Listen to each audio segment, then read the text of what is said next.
Welcome back to another episode of the Twin Elements podcast, proudly presented by Venture Hunting and Outdoors. If you're like us and passionate about hunting, spearfishing, and many other outdoor-related pursuits, with an eagerness to fast-track your learning, then this is the podcast for you.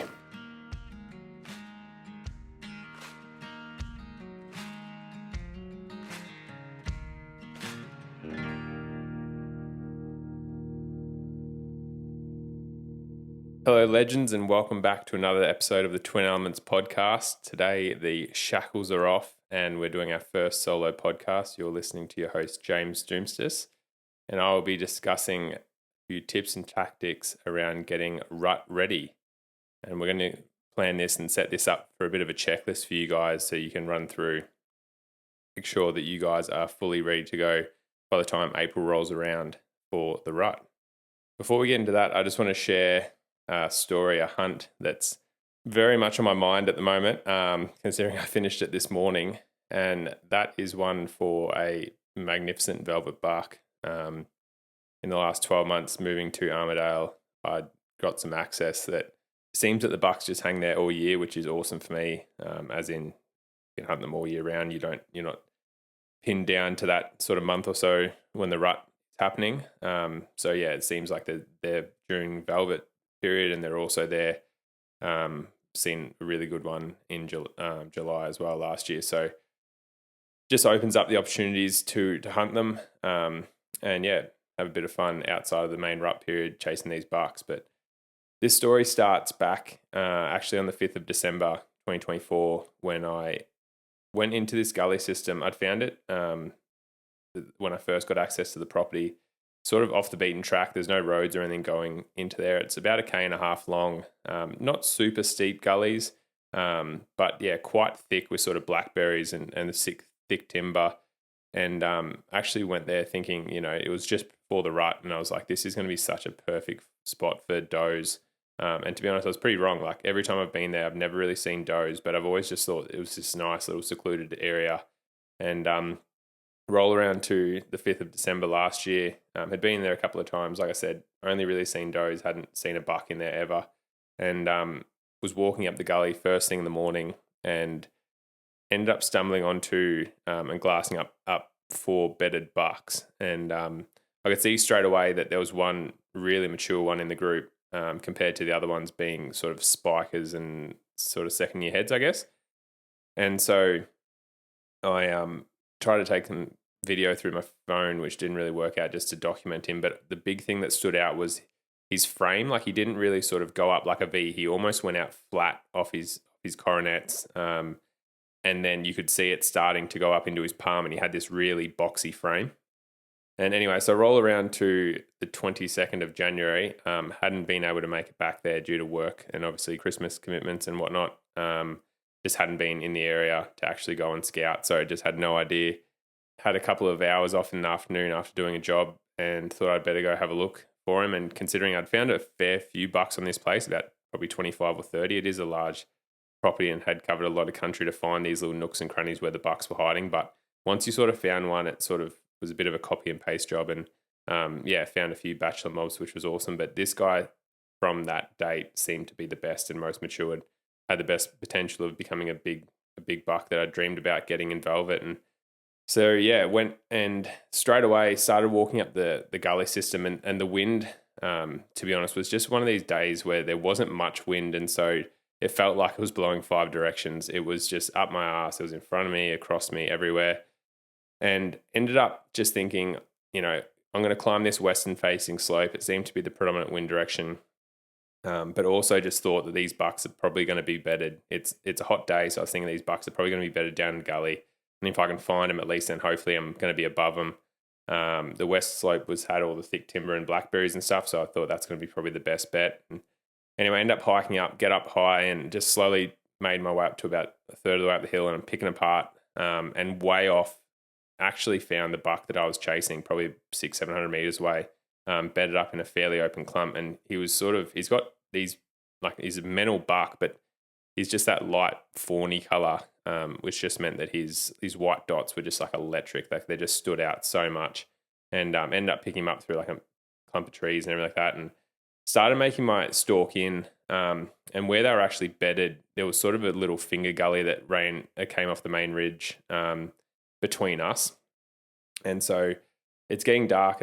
Well, can't really, shooting light sort of stops at about 8:30 at the moment, and found him at about 7 o'clock. So had plenty of time. The biggest factor really was just the wind and just noise, because there was absolutely no wind.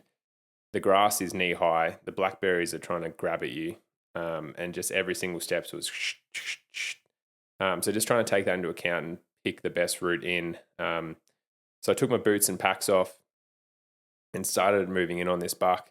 He was with the same two bucks that the group of four now dropped down to two, like a little mental spike in another sort of 2.5-year-old head. All, I should say, he was like very much at the end of velvet. Like I even saw him sort of touching trees and stuff like that, which so just absolutely prime for the taking. And I start moving in, and I went down initially first thinking that I could pop up below them, but pretty quickly realised that with the blackberries, the gully, and not having cattle in that particular paddock, probably adding to the fact why they were there, the blackberries in this sort of finger or side gully were just way too thick. Like there was no way that I was going to be able to penetrate it, at least quietly enough to get into it, through the valley and up the other side to these bucks. So I ended up having to go quite high around the top of the gully, which then sort of put me into, and this is all quite slow. So by this time I've got to the top of the gully, it's probably 7:45. Like it'd taken quite a long time to almost walk around to the head of it. And by that stage, as you can imagine, the sun's sort of starting to drop. It's certainly not below the horizon, but it's getting close. And with that, you've got thermals to start taking into account. So I end up sort of going down the edge of the sort of side gully the whole time, just taking into account where these bucks were, because they were now on their feet and just milling around. Really, mainly not foraging on actual grass or anything like that. They were just smashing blackberries. And if I've learned anything in the last 24 hours, it is how good of an energy source and a food source those blackberries were. They're not only eating the berries themselves, but also eating just the leaves off them. Like they were just head in those bushes constantly, which made for really good cover, because obviously, if you've got big antlers sticking out the top of your head and your main face and everything is in a blackberry bush, then it obviously makes for a really good stalking situation. So I was hoping they were just going to stick around these certain blackberry bushes that were sort of on this open face. And as I'm sort of cutting down this side gully, they just decided to start walking off. And that was a bit of a pain, to be honest, because they were in like a really good stalking position, would have been able to make it into well within bow range quite easily of where they were. But as they started walking off, I started feeling and checking the wind, and the thermals at that stage were really taking into play and starting to suck down. So they were sort of walking down. They'd walked actually up to a fence line and were starting to walk down that from my left to my right. And I immediately sort of cut down back into that sort of little side finger gully and started cutting forward, trying to cut them off, knowing and predicting that they would walk down this fence line. And so they were just slowly walking down this fence line. And as I popped up from the little gully up onto the bench that the fence was running down, they were in this perfect spot and had a blackberry bush in between us and them, and started moving up to them, got to about 50 meters off them. And instead of them continuing walking from left to right, they then started, for some reason, whatever reason, only they know why, feeding back to my left. And I didn't really have any cover there. And so essentially what happened is I just got caught in no man's land and got spotted. And, the biggest buck, who was a proper giant, just started staring at me. And the old, say a small prayer and hope that you see him again. And anyway, they end up jumping the fence. They weren't really alarmed. They just jumped the fence and started sort of moseying off, walking and feeding. Like they weren't running. They weren't anything like that. They just sort of seen something that made them feel uncomfortable. Anyway, I was like, oh, stuff it. I'll follow them up, and actually thought I'll try and get a little sneaky video for you guys in terms of to put up on my social media and Instagram. And I noticed they dropped down into the other branch, the right branch now of this sort of Y gully at the head. And they crossed through the gully and were walking up the other side.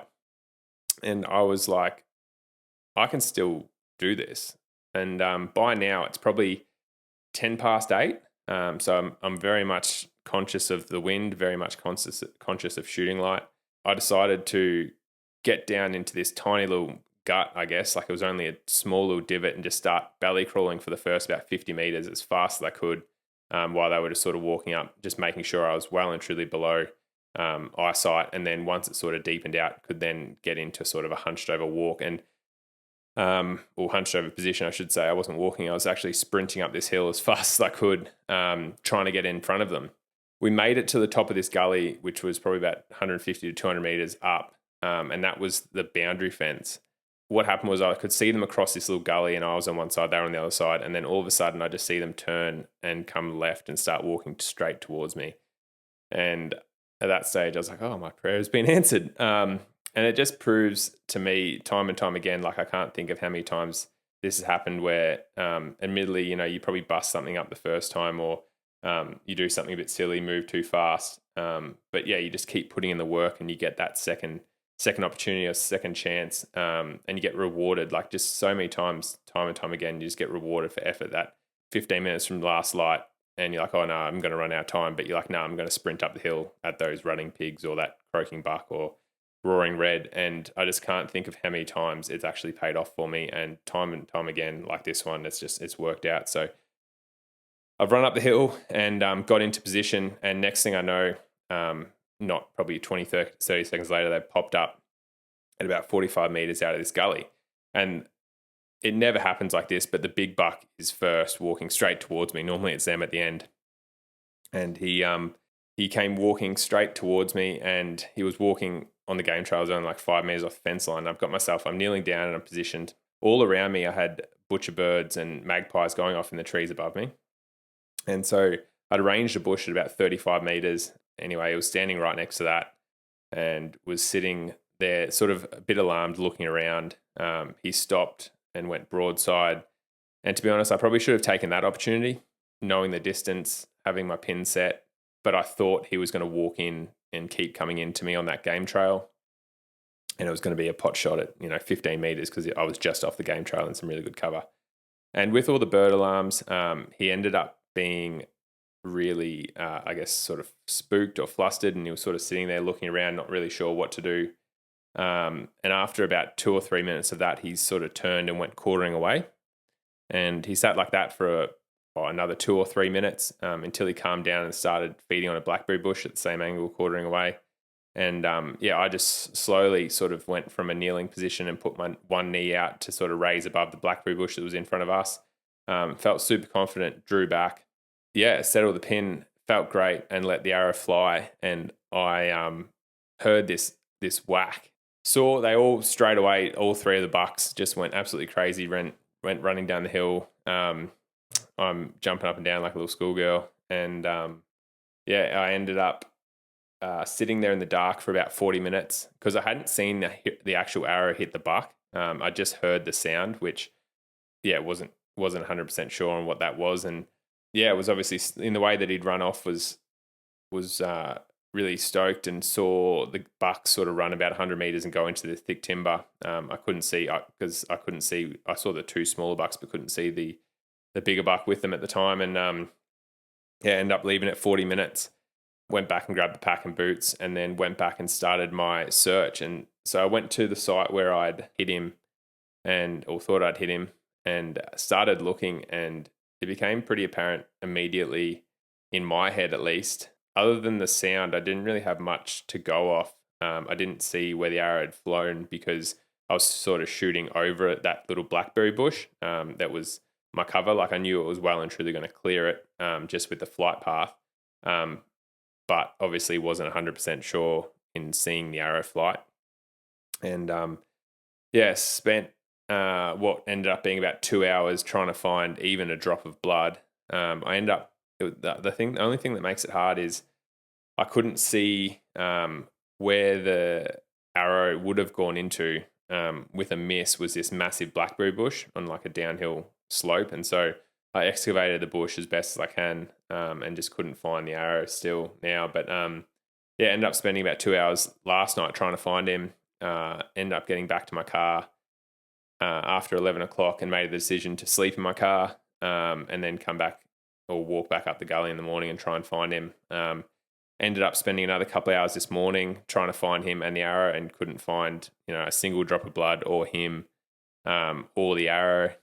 So I think with all the evidence, other than the sound and not being able to find my arrow, but it doesn't really surprise me in that country that I couldn't.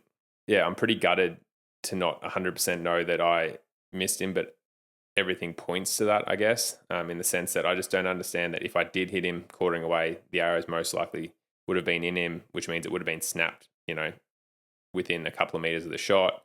There should be at least some blood somewhere. Like, I searched high and low, like everywhere was perfectly fluorescent green, blackberry bushes, and especially at night, I actually find it sometimes easier to blood trail in that sort of environment because you're very concentrated where the light is, but also like red on electric green blackberry bushes or grass just stands out like no one's business. And just could not find a single drop. And so, as the devastation was, I guess, because it was probably one of the best bucks I've ever seen. So it'll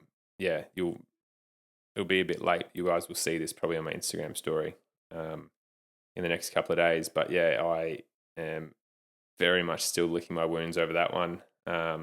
Just to do with the journey, I guess, in terms of finding him, knowing he was there. I didn't get to fully watch him grow out, but just testing the theory in terms of, that gully would be perfect. Found the buck, big mature buck, find him again, get in close, stuff the stalk, put in the effort, get that second chance, and then, just have it fall apart in the last moments was a bit devastating. But that is bow hunting. That's why we do it, for the highs and the lows. But hopefully I can get out in the next couple of weeks and find another velvet buck to help with the sorrows, or maybe one that's rubbing out. So stay tuned for that in future podcasts.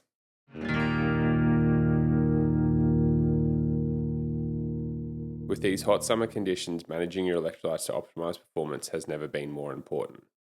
With Atlas Wild's complete range, they have you covered. I use the Rise first thing in the morning in my camel pack, keep me caffeinated throughout the morning hunt and make sure I don't have any lows. In the afternoon, I switch it up to their Fusion, which has less caffeine, or a Regenerate, and these contain B vitamins and electrolytes.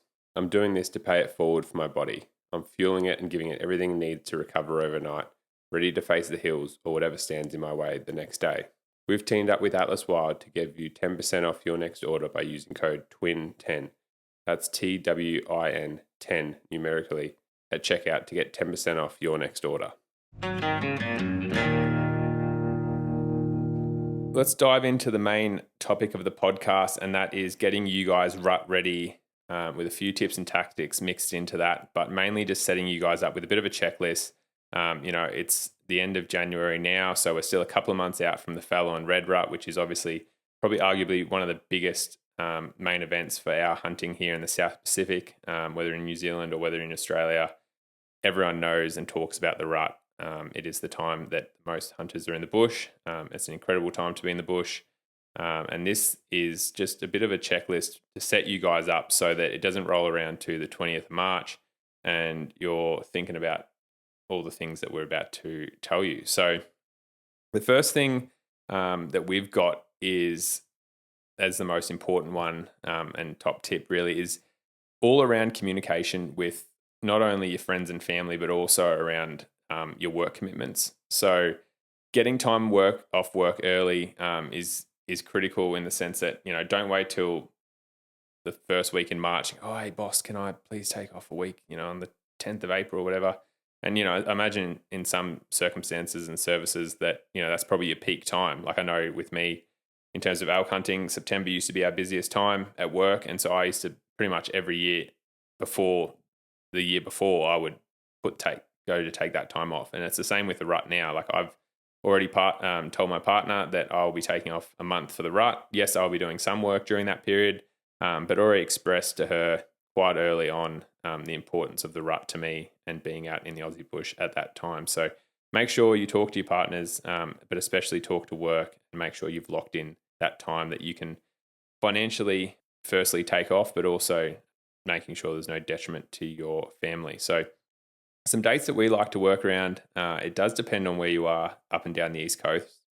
We find that the higher densities of deer numbers mean that you have sort of a broader rut, I guess, and a longer time period to experience those awesome rut activities. But if I was to pick, just say a couple of day block or a week block for each species, then for me, for fallow deer, I'd be taking off about the 10th to the 14th. I've just find no matter where I have been hunting, whether it's, Tassie, talking to people down there, down in Victoria, now in New South Wales, obviously talking to guys in Southeast South Australia, it just seems to be that prime time.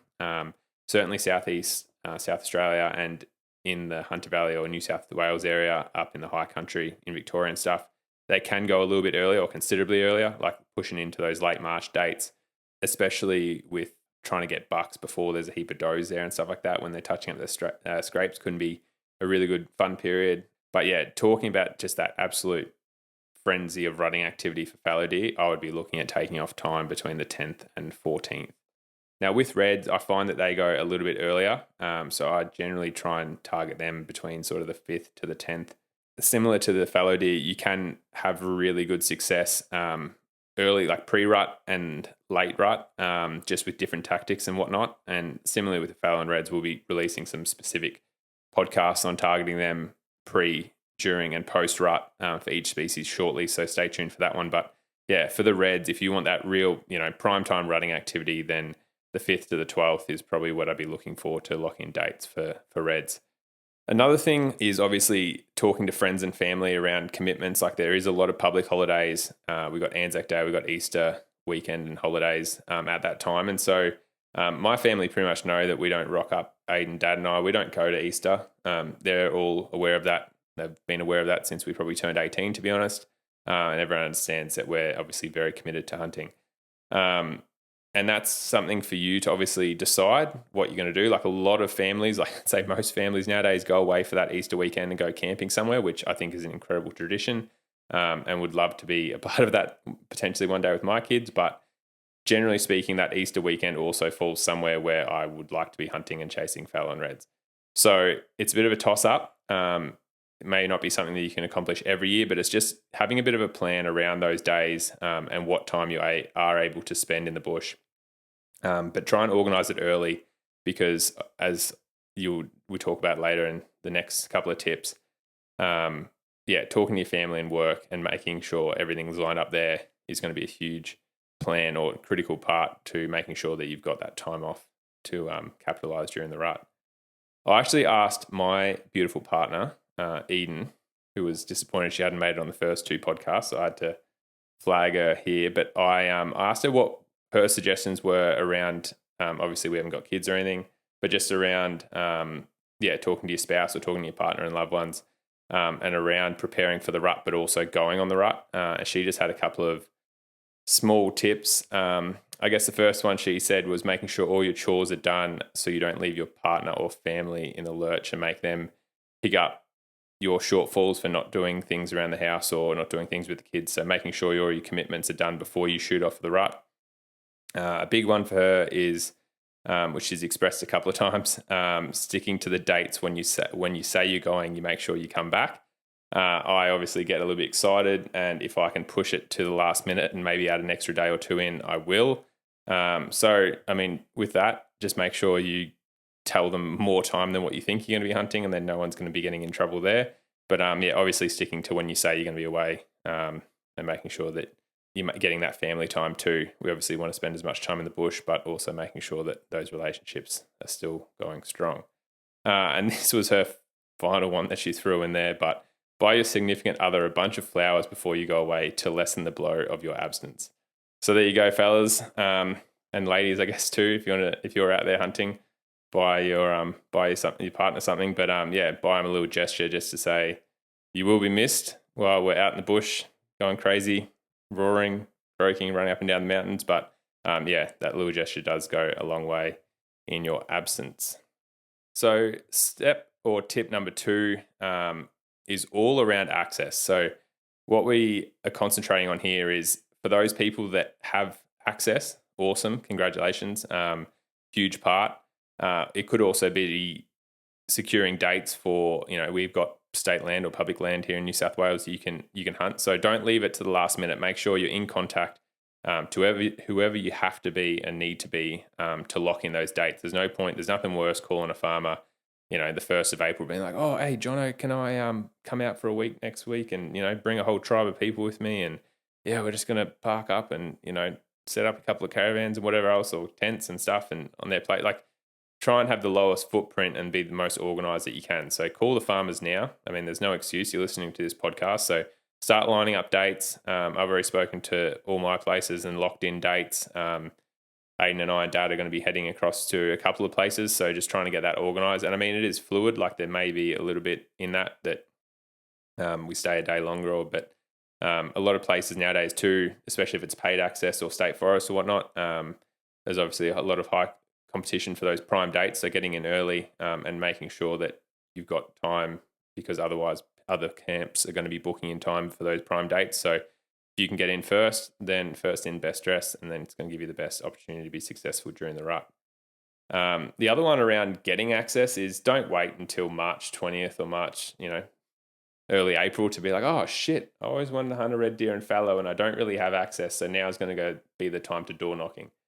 I guarantee you, like a lot of these really good places, they getting calls like during the rut every day for people to come and hunt on their place. So really now, like prioritize a weekend, go and stay in a motel for a night, spend a day door knocking. I've always found that networking through other people to be the best. Just talking to people that may live in an area, or even like people with trades or contractors or anything, to try and get access has been way more successful than door knocking. But I have got arguably some of my best properties now purely just from rocking up, introducing yourself and trying to sort of sweet talk the farmer, I guess, into letting you on their place. And because it is a big deal, letting a complete stranger just have complete access to, most of the time it's their livelihood in terms of stock and their property and whatnot. So yeah, just making sure that you're respectful. But yeah, trying to get access as early as possible and lock in dates is going to be key to your success.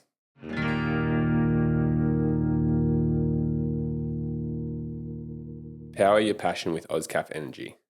OzCaf is designed to give you a caffeine hit when you need it most. Consisting of a 35 milligrams of caffeine, that's half the amount of a shot of coffee. It's convenient, discreet, and portable. They're your best friend for a rapid energy absorption and pick me up at any time of day. I've been using these specifically out in the field when I've been hunting before I go in for the final stalk, because I find that it just keeps me wide and makes sure I'm ultra focused when I move in. I've then started using it and implementing it in everyday life when I'm editing before I go to the gym, and I find that it just gives me enough energy to go and focus for an hour or so. It doesn't affect my sleep cycle, which is hugely important. With 0 sugar and 0 calories, what have you got to lose? We've teamed up with OzCaf to get you 10% off your next order at checkout by using the code TWINELEMENTS, that is TWINELEMENTS, to get 10% off your next order. So the next two topics I probably could combine, but we've separated them out for obvious reasons. And as a guide, these are probably the two main things where we find that people have let us down in the past with taking them on a guided hunt. And so the first one that we're going to discuss is fitness. So as you can imagine, fitness, especially because most of the reds and fallow I know, maybe except for the exclusion of sort of Western Australia and South Australia, most of the fallow and reds that I know are at least in some form of mountainous country, which makes it all that harder to chase raws and stalk up on croak and bucks. So making sure that you've got a base level of fitness, and this is the same thing. Like it's not waiting until that last minute to start going for a walk around the block. It does, like, obviously the more you put into it, the more you get out of it. And I just find it's one of these things personally that, because deer are crepuscular, which means essentially they're most active at dawn, during the night and also at dusk, like those opportunities that you're going to get, generally speaking, are in the first hour and the last hour of light. And so fitness to know, like what I was saying earlier with that fallow stalk, fitness to know that there's no physical limitations, or less physical limitations, I guess, to sprint up that mountain for a roaring stag, is going to be the reason why you're going to be more successful. Whereas often I've found taking people hunting, the reason, like I've had roaring red stags 300 meters above me, and had people just pull out and say they can't even get there. And we've walked away from roaring deer. And same thing with fallow bucks, where we're in the last half an hour of light and there's a croaking buck up there, and it is a fair way up the mountain, but I've had people be like, no, I just don't think I'm going to be able to get there before light. So fitness is a huge one, especially when you're hunting the hills, like I said, and making sure that you've put in the work. I guess some, like, even just like I said earlier, like going for a walk with your partner, just really from mental health and physical health benefits, and probably relationship benefits is going to be a big thing. We've got daylight savings at the moment, beautiful time. We've got this warmer weather. You don't need to be sitting on the couch watching friends and neighbors. You can get out and go for a half an hour walk. If you want to take it to that next level, chuck a couple of weights in your backpack just to get you used to even carrying a 5 or 10 kilo weights.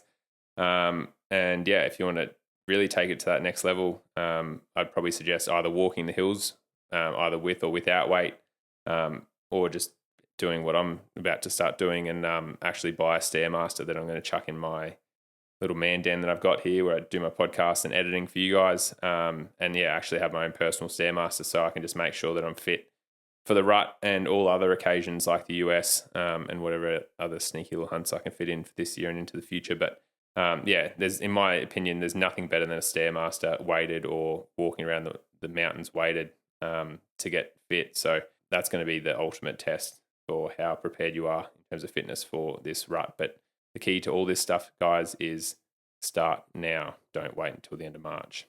And as discussed before, the second part of where Aiden and I felt that people have sort of let themselves down, and probably let us down a little bit, to be honest, is with tuning your bow or your rifle. I can't think of how many times we've had people on a hunt and you've got them, you put in all the work, you got them to this prime position. Yeah, they've just shot way out.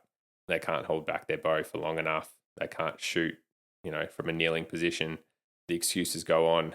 At the end of the day, we are responsible for the accuracy of our equipment, and we're responsible for the welfare of the animals that we hunt. And so I don't think not having enough time is a good enough excuse, and not having your gear ready, including arrows and all the rest of it, razor sharp and ready to go, is just not good enough.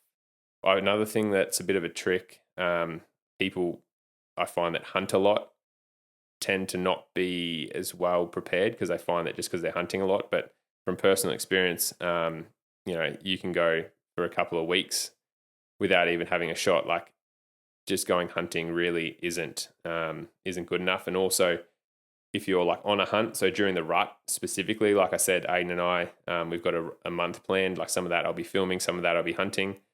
But making sure that you go back to camp, and it's really nothing. Like, it does wonders for your confidence and takes about 10 seconds of your time. But just putting a couple of shots down range, like literally just stepping it out 20, 30, 40, boom, boom, boom, get them in the 10 rings, and then, touch up those broadheads, or if even just field tips is better than nothing. And because it just keeps your form. I find that a lot of people shoot leading up to the main event, but then especially like, you go to the US and hunt for 20 days straight, like what I did. Not last year, but the year before. Every day when we were in camp, if I could, I'd shoot. And even after dark, like, I just turn the car lights on and shoot. And that's just to make sure that, you don't know what's happened to your bow. Like, I've had it a couple of times where, your peep might twist or something like that. And like, you've drawn back before you even go into a stalk just to make sure, or before you've first landed somewhere just to make sure it's right. And you draw back and your peep's twisted. And it's like, well, if you'd drawn back and there was, a roaring red stag at 20 meters and you just busted your ass into that position, you draw back and your peep's twisted, well, you're going to be pretty pissed off. So it's just trying to eliminate all those errors, but just making sure that you've shot in a couple of positions as well. Like, make sure you're confident kneeling in that half squat position that everyone hates. And obviously, just shooting at a range of distances. I personally like to shoot way further than I, like to shoot. So this year, like, I'm actually setting up in my backyard because we've got a new block. Setting up out to 60 meters with like a reinforced wall and a couple of targets, just so that I can be absolutely dialed in and confident of that 20, 30, 40. And I find that, if you can dial yourself into 50, 60, getting all those little stabilizer muscles ready to go, and just primed so that, you're 100% on, and you're going to take out the top of that heart of whatever critter you face during this rut at those closer distances. Just adding on to that, and our tip 5 is getting your gear prepared and just having a bit of a list. So like I know I've got a running list in my phone every time I go out. If something's not quite right, I'll give you an example. I actually broke the belt buckle on my backpack a couple of weeks ago, just absolutely stood on it and it snapped. And just not waiting around to let that sort of, I don't know, be the detriment of your success. Like we obviously have the odds stacked so far against us. So just making sure all your gear's right all the time. A big one for you, which we've actually teamed up with Venture Hunting and Outdoors to sort of prepare a bit of a rut package, which they'll be running shortly. It's just to highlight gear that we think is really important for chasing those reds and fallow during the rut. So big ones for us are rattle bags, which, obviously for rattling in fallow bucks, especially pre-rut, is a really effective tactic or strategy. So having a rattle bag in our bags at all times is really important. Trial camera is another huge one for scouting and just assessing what bucks are in the area. Really good for also, looking at velvet bucks and watching velvet bucks as they grow out. Wind puffers, obviously in the mountains, like with thermals and predominant wind direction being so finicky, it's an absolute critical piece of equipment. Another one's game bags. So this year we've got the Agali ultralight game bags. Traditionally we've used pillowcases just because they were a really cheap option, but I guess they sort of reflected that in their quality. Like you'd often find little bits of sort of air and fluff and stuff on your meat, which is not ideal.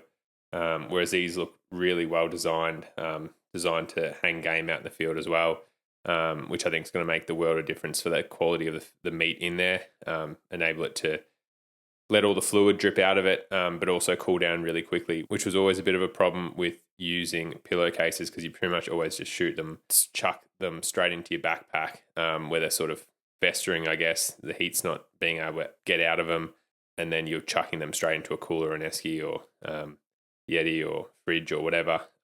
Whereas with these, at least you can hang them, let them go through sort of the rigor process and cool down without that sort of rapid plunge. And I genuinely think it is going to make all the world of difference for eating quality of the meat. So really keen to give them a try. And last but not least, the camo that you're using, but just making sure that your camo is completely set out, including a really good rainproof jacket or at least weather resistant jacket. It was probably the biggest reasons why I find people get or become uncomfortable when you're taking them out hunting is if they get really wet, which obviously in April, you're starting to push into winter here. And so you can get those sort of cold mornings, but also wet conditions. And it's a reason why people head back to camp when, to be honest, I think after it stops raining or even sometimes during it's raining can be some of the best hunting. With obviously the rain bringing like moisture, and then bucks have to go and freshen up their scrapes. Additionally, it brings cooler conditions, which means generally speaking, the stags and bucks will rut harder. And so making sure that your equipment is good enough that you can be out there and capitalize on those circumstances. Making sure you've got some good rain gear or at least a good jacket to stay out in the field longer and hopefully get the opportunities you need. Kuga broadheads designed by hunters for hunters. I cannot speak more highly of the Kuga range. I absolutely love them. Since switching over, they have performed flawlessly for Aiden and I. Aiden currently shoots 150 grain Zots while I'm running the 150 grain Gen 2 pilot cuts with bleeders. No matter which head you choose from the range, we're 100% confident in their performance, and we know you guys are going to love them too. Make sure to grab some heads early so you know that you can start practicing with them, and make sure that you've got all your gear sorted for the rut. We've teamed up with Kuga broadheads to get 10% off your next order at checkout, so use code TWIN10, that is code TWIN10 numerically, to get 10% off at checkout. Now, we decided to separate this next one out, tip 6, into its own topic because there's so much around it, and that is trial cameras. So trial cameras obviously a huge asset. Like we can't be in the field 24/7, whereas these guys can, and if they're used properly, they can be a wealth of knowledge and save a lot of boots on the ground for you guys and just let you know what bucks or stags are in the area. And I use trial cameras at different times of the year for different things. So Mainly during the summer period when bucks and stags are going through the velvet period, I would like to put them on sort of dams and water troughs, trying to get them on water and really concentrate them there. And then what I sort of tend to do with red stags during that sort of early March or late Feb period, I'll start transitioning them mainly to sort of game trails and high traffic areas where you might know that the hinds are moving through, even like bedding areas and stuff like that. Just trying to pick up stags as they move into the area. Similarly, in that sort of middle of Feb, I guess, time to early March, that's when I'm starting to set cameras up on scrapes or areas that I know there has been scrapes traditionally and the best scrapes that I know of. So generally there's going to be multiple scrapes, which we'll touch on with it for a buck. In fact, hundreds, but really they're only going to have one or two main scrapes. And so normally from history, you know what those main scrapes are because generally they're the one that the buck's croaking on first thing in the morning. If you don't have that history, generally speaking, if this is your first time on a place and you don't really have that history, you can actually go out and try and find these areas just for looking at old rub trees and stuff like that. Generally speaking, a buck wants to be sort of halfway to 2/3 of a way up on a little bench where he can sort of project out into a gully system like fallow deer all show. They're obviously trying to attract as many girls as possible. And so, yeah, you can sort of try and find these areas, but it will by now be quite hard to actually find the exact scrape, but they will be in very similar spots if you know from year to year where they have been. So setting them up on there, because what the bucks will start doing is the bucks are going to come back and start setting up their scrapes again. And they're obviously going to set their scrapes up to do with the doe schedule. So the bucks will move in high doe concentrate areas, whether that be feeding transition areas or bedding areas, and that's where they're going to set their scrapes up. And then obviously when we get to the breeding season, the does are going to go to the bucks actually to breed. But the reason why the scrapes are there are because of the does, not because of where the bucks wanted to put them. Another thing to be mindful of with trial cameras, especially as the bucks and stags get to the period now in late January, is I hear the phrase skunting a lot, which is like scouting/hunting.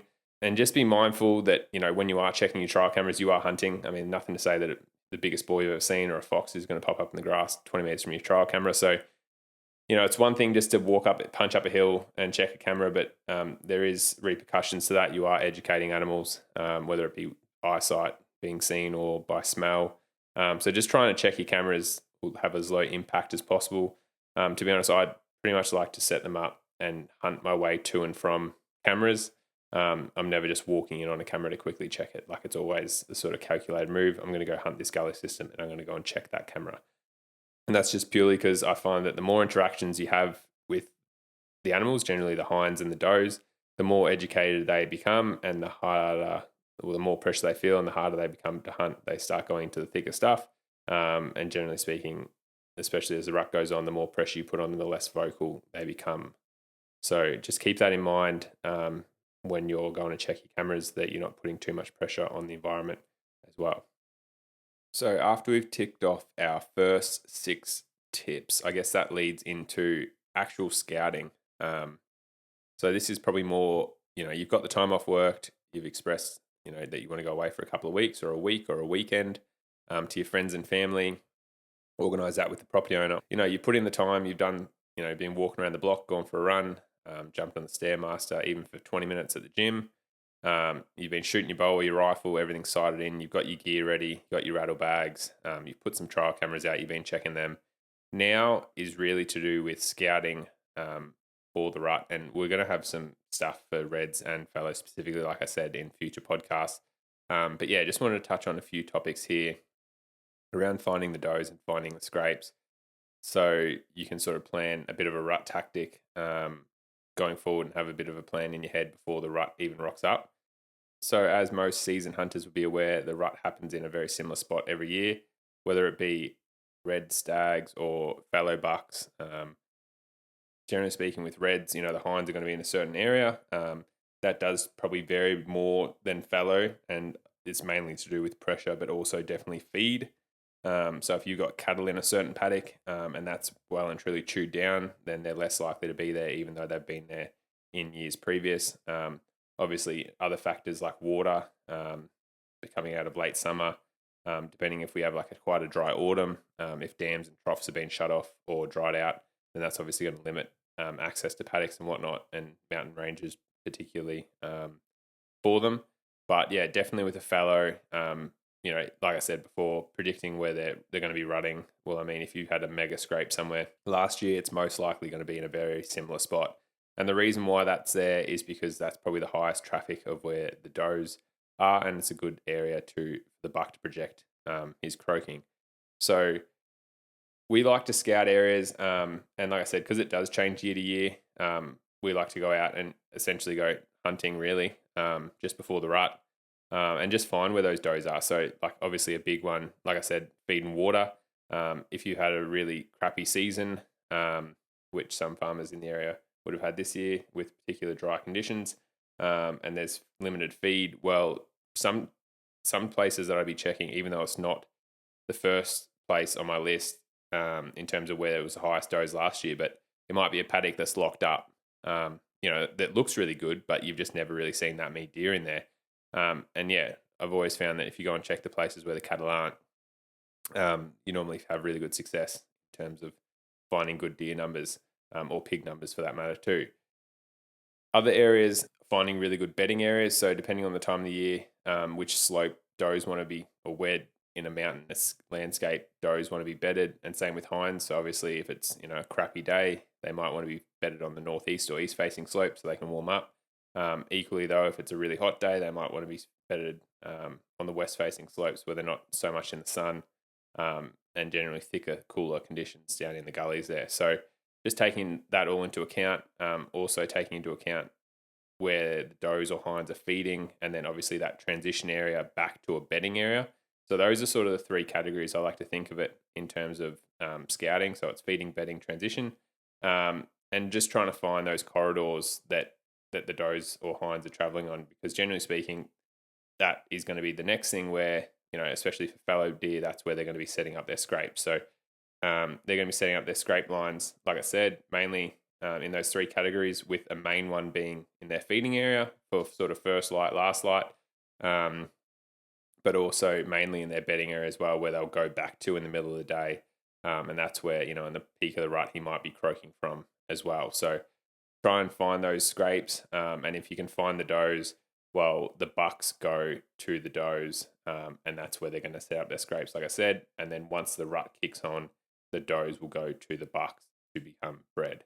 So if you haven't had that much experience, obviously a scrape is just a shallow little divot that the bucks sort of dig out. So you might find hundreds across your property in a really good area, and they're generally speaking going to be like a foot wide by a foot long sort of thing, just like tiny little things. They're normally, there's a tree over the top of them, and they scent mark with their glands. But you really want to find their sort of bigger ones, where we're talking about 1 meter to 1 meter. I mean, it can be exponentially bigger than that. Sometimes they can be 3 meters by 3 meters.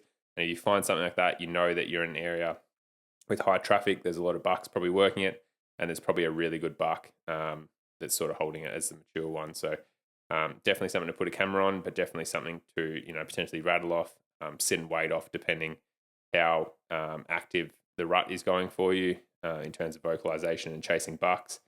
Sitting off some of these mega scrapes definitely pays dividends when it's quiet, but we'll get into those tips and tactics in another podcast. Something else I like to do with this scouting time, especially sort of leading up into the rut, that late Feb, early March period, is learning the environment of where the scrapes are. So obviously if you know where these mega scrapes are and can anticipate that, and same with even with the red deer, where the hinds are, where the wallows were last year, and the main mountain just say they lived on. Well, it's really important to start learning and almost like planning the stalk before it, start orchestrating the hunt before it even happens. So, especially people that have hunted on there for, a place for 20 years, well, you can almost guarantee you where you're probably going to shoot your buck, or where the most rutting activity, or where the leck's going to be. Equally, same with red deer, you hunt all these mountains, but you can probably pick out the gully system that it's most likely going to go down in. And so next time you're in there and you're probably checking a camera or something like that, take into account like the best corridors for you in terms of game trails to get in and out. What's going to be the lowest impact area to get that 3/4 of the way up a mountain so that you can have, really good quiet walking, but have really good visibility. And equally speaking, something that I always like to do and take into account is finding the time that the thermals start to switch. So obviously that's going to differ whether you're on the east facing slope or a west facing slope of the main ridge, but also even like the finger ridges. And start planning your stalk out. So, if you've got a buck that's on an east facing slope at first light and it's going to get a heap of sun straight away, and the sun's going to be starting to come up and he's going to be croaking his guts out, well, you might be better off waiting 20 minutes or half an hour and coming in on top of him than trying to get in really quickly and have the thermals changing and shifting while you're on a stalk.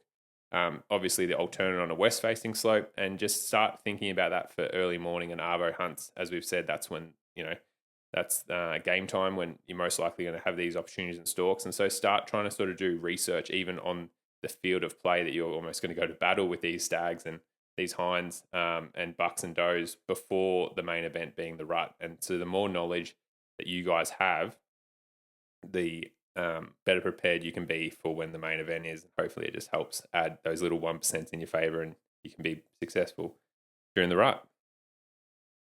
The last little tactic for scouting, and we sort of touched on it with e-scouting and stuff like that, but I actually like to mark in the exact location of my my scrapes and wallows, especially as well with reds and stuff like that, because I can't think of how many times you are trying to get somewhere in the dark, and especially if, generally speaking, it's like at the head of a gully on a Y is this buck crouching, and you are trying to sort of navigate there in the dark. And yes, they're obviously making noise, but if they shut up, it sort of leaves you in a bit of a position where you're trying to like pinpoint their location and like figure out exactly where the scrape is. But it just makes it a lot easier if you've got it pinned already in your phone, especially if you've got a camera on it. It makes it easier finding the camera too, but also just makes it easier for when you look at your map and you're trying to navigate into it potentially in the dark, or it just makes it so much easier from a stalking point of view to know exactly where that scrape is, because then obviously you know exactly where that buck most likely is, or exactly where that red most likely is roaring from if he's on a wallow, or if, same thing if he's on like a really good bedding area. So just trying to use all the advantages in technology that we have available to us to, increase the odds again.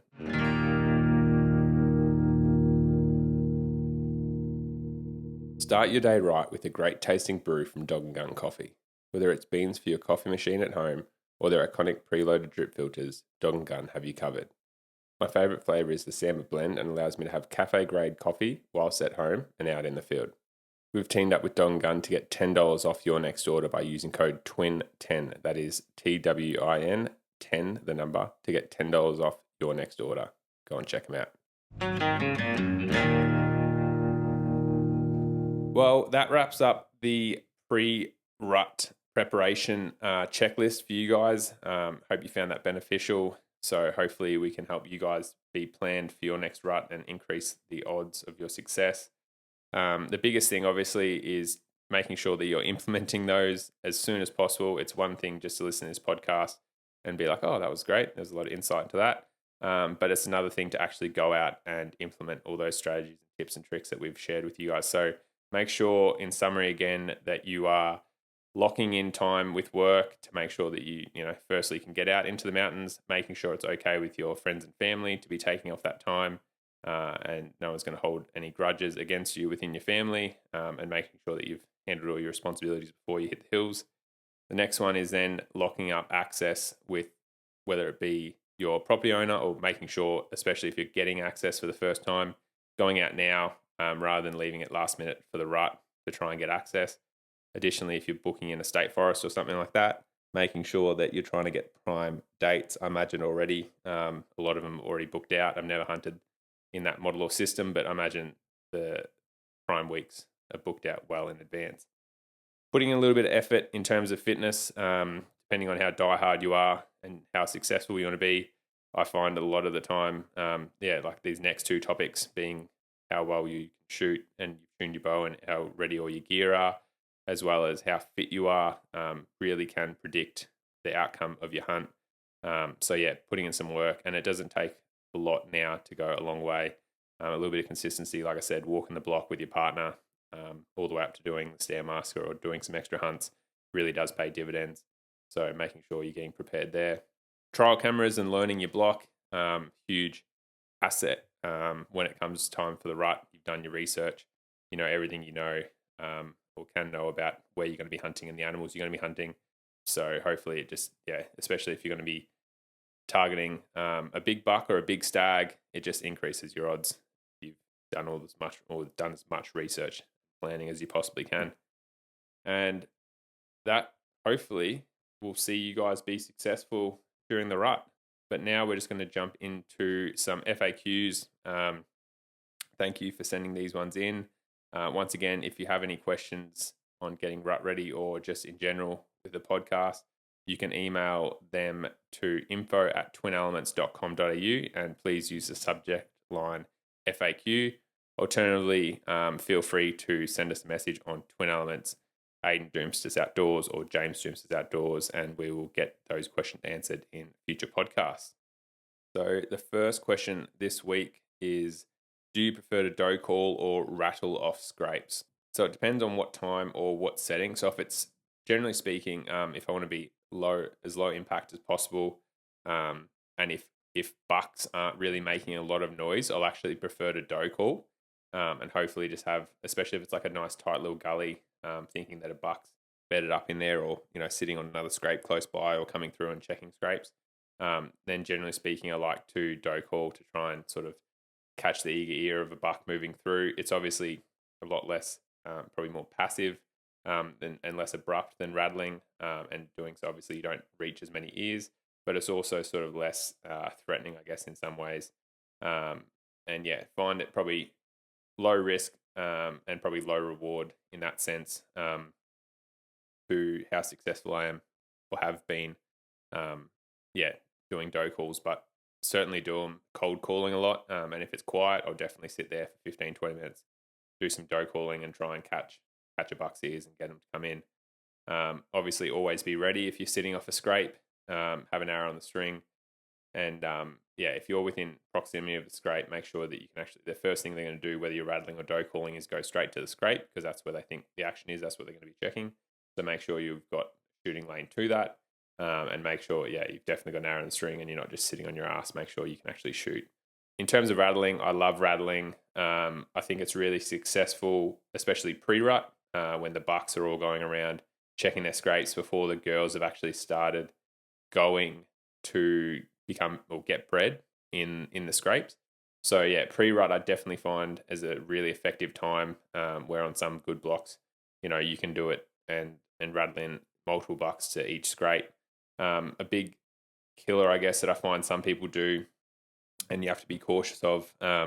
Every year I try and spend a large amount of time in the bush, and very rarely do I hear bucks fighting. Like I've had places that are good enough, with high doe numbers and buck numbers to have leks, sort of like in Europe where you might have 50 or 60 animals all fighting and croaking. That's bucks and does on one place. There might be 15 or 20 bucks all in this sort of fighting arena, and there might be 20 or 30 does there that come there. And it's absolute mayhem. But even in places like that, you're not hearing crash and bang and fighting bucks all the time. Like it's not like there's a fighting buck fighting bucks, I should say, hiding under every rock. So just take that into account because obviously, like everything you do, you are educating these animals. So that obviously comes back to making sure you're set up as best as you can, because every failed stalk opportunity, I guess, is an education session for that doe that saw you and that buck that winded you or saw you or you missed or whatever. So just making sure that you're always as prepared as possible and give yourself the best chance to be successful. But equally speaking, when you're rattling and stuff, like I try not to, I guess, over rattle, in the sense that I know some people that will just go out and just rattle, walk 150 meters, rattle, walk 150 meters, rattle, and they just do that for days on end. I guess to the point that, you generally rattle and they pretty much run the other direction. So I'll tend to only do it maybe once or twice a day, sort of once in the morning, once in the arvo, and mainly when it's sort of like, and same thing, like generally speaking, you don't see bucks fighting at 2:00 in the afternoon. Like it's mainly sort of early morning, late arvo. So try and replicate when you'd think you'd naturally hear a buck and where you'd naturally hear a buck fighting. so set up off a main scrape, do some rattling, make sure you set up. And yeah, I find it as a really, really successful tactic. Like they're coming in to you, which is always great. Like you bringing something, or you attracting something to you is always a lot easier than you stalking it. And making sure you can be, as planned. It's funny, like you've got every opportunity to be set up as best as you can. And I always find that people just, I don't know, it's almost like they don't expect something to come in. And so they like half-ass it. And then they're like surprised when this massive buck or, roar, you roar in a red or you're roaring for reds and then all of a sudden one comes in quiet and you're like surprised and you don't have an arrow on the string. You're like, oh shit. It's like, well, that's the opportunity you've been waiting for all right, mate. You blew it. So just making sure that you're planned and prepared whenever you are doing any calling is really critical. But both doe calls and rattles can be really effective off scrapes. I personally probably rather rattle, higher risk, higher reward, and just find it probably penetrates out into the atmosphere a bit more and gets more animals gets more animal to hear it. So hence you get a bigger response. So I'd say rattling for me. So our next listener question is, will you sit at a scrape all day or do you prefer to be moving / looking for bucks during the rut? So I'm fairly active and I, to be honest, would rather be walking from like thinking that they're going to be walking, just say first thing in the morning from the feeding area through the transition corridors and to the bedding area. So I would rather walk, I guess, on those game trails that have the scrapes and stuff and follow those rut lines of rubs and whatnot. But if I find a fresh scrape, one that potentially has piss in it, where in the back of my mind I'm probably thinking, did I walk too quickly onto this and did I scare a buck off it? Or that's where game cameras on really good scrapes can be handy because you can educate yourself on how many times you've scared a buck that was bedded on the scrape off it. I found that out before, which is super handy tactic just for, learning how to sort of move and weave through the bush. But I, definitely will sit off a scrape. I won't do it all day. I don't find it very successful. I've certainly done it before. And like I said, even in like high traffic areas, I've found it pretty, I don't know, like not really worthwhile. I'd rather, rather rattle or doe call off one.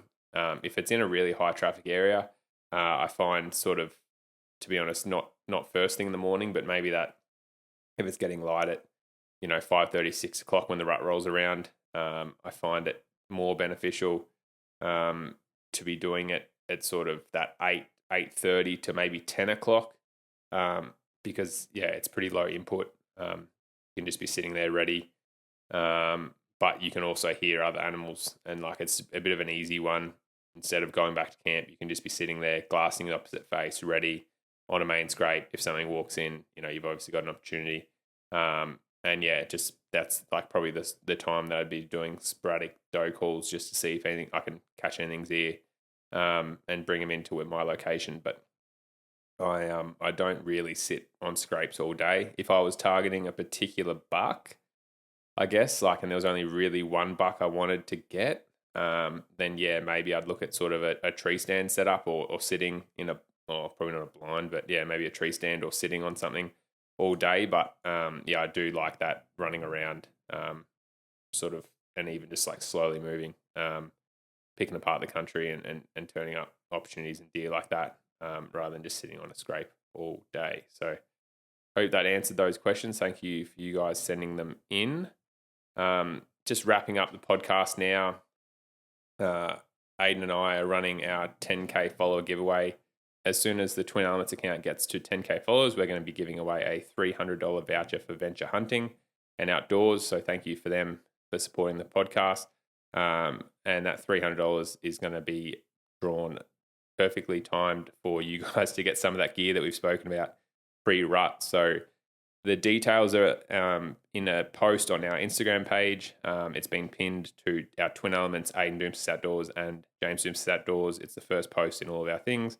So jump on there, the details to enter in there, and make sure you get in that, and hopefully you can be lucky and be the one that wins the $300 voucher.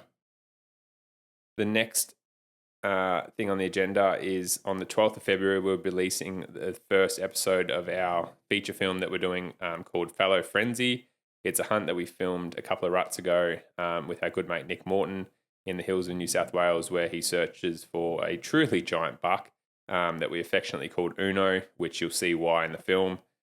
We've broken that one down into 5 parts, and yeah, some of the fallow rutting activity in that are awesome. Really good takeaways in terms of tactics and stuff like that.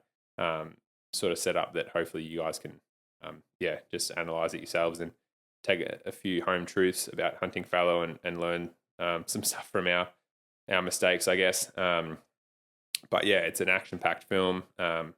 Couple of fallow get shot, Andy Bohr. So you guys are going to love that one. And like I said, that's a 5-part series starting on the 12th of Feb. So make sure to jump on the Twin Elements YouTube channel to check that one out.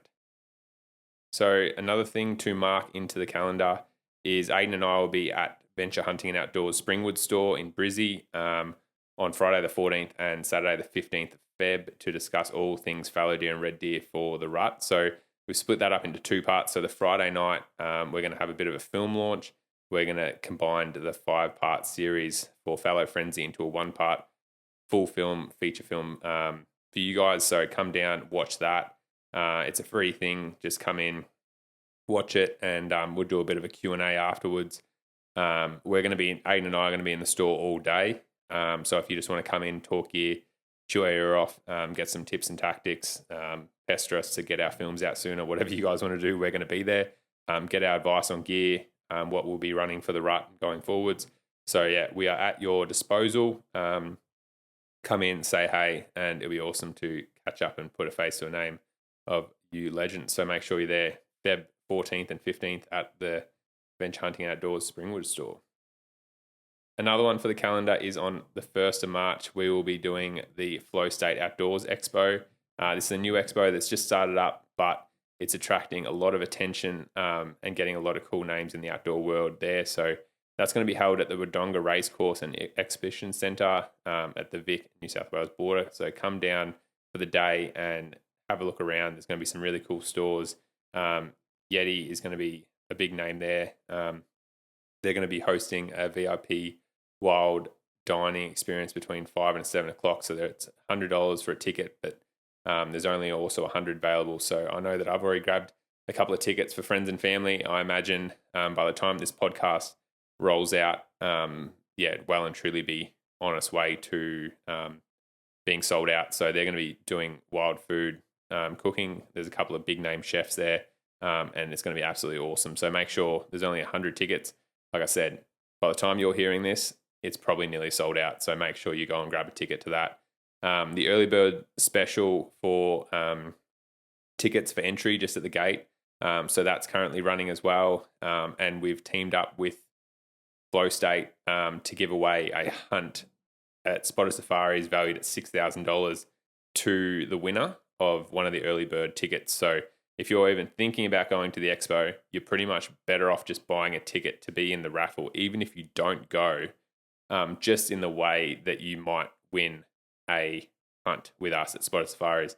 Valued at $6,000 for a Chiddle Stag. It's an awesome hunt, obviously taken plenty of people, and everyone loves coming out with us for a hunt. So make sure that you get your tickets to be in the draw.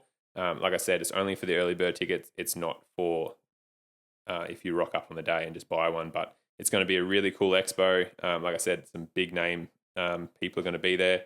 Aiden and I are going to be there. We'll be teaming up with Adam Greentree and Nick Morton and Wade, doing a bit of a Q&A and sort of live stream in the afternoon. But Aiden and I will also have a booth, so we'll be set up and you guys can come down and have a chat with us there. So make sure to get your early bird tickets to be in the chance to win a hunt, but also make sure to rock up, because I can guarantee it's going to be an awesome day. So get around it and support this new expo, because we want to make the hunting industry boom, and this is just another event that we can get around every year. So make sure you guys support it. Last but not least, we are nearing 20k subscribers on our YouTube. So thank you guys for all the support. We really do appreciate it. And because of that, this year, Aiden and I are really focused on doing a lot of giveaways. So we're teaming up with the people that support us and hopefully the people that you support as well because of that. And we've teamed up on this one with Lower, and they're going to be giving away a free pair of Ranger GTX 3 boots. So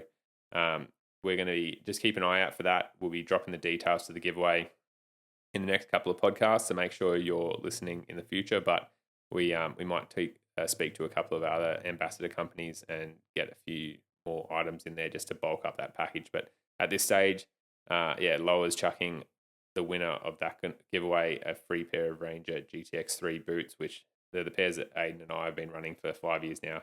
Absolute dynamite in the mountains, but we also wear them whether we're hunting chital deer or hunting boars or buff, all the way to New Zealand, elk, and everything in between. So if you want a one-stop shop pair of boots, I can guarantee you are going to love the Ranger GTX3s. But yeah, thank you again, Loa, for giving them to us to do a giveaway with. And yeah, make sure you jump on and start following and subscribe to the YouTube channel, be in the chance to win. But for more details, catch up with us in future podcasts.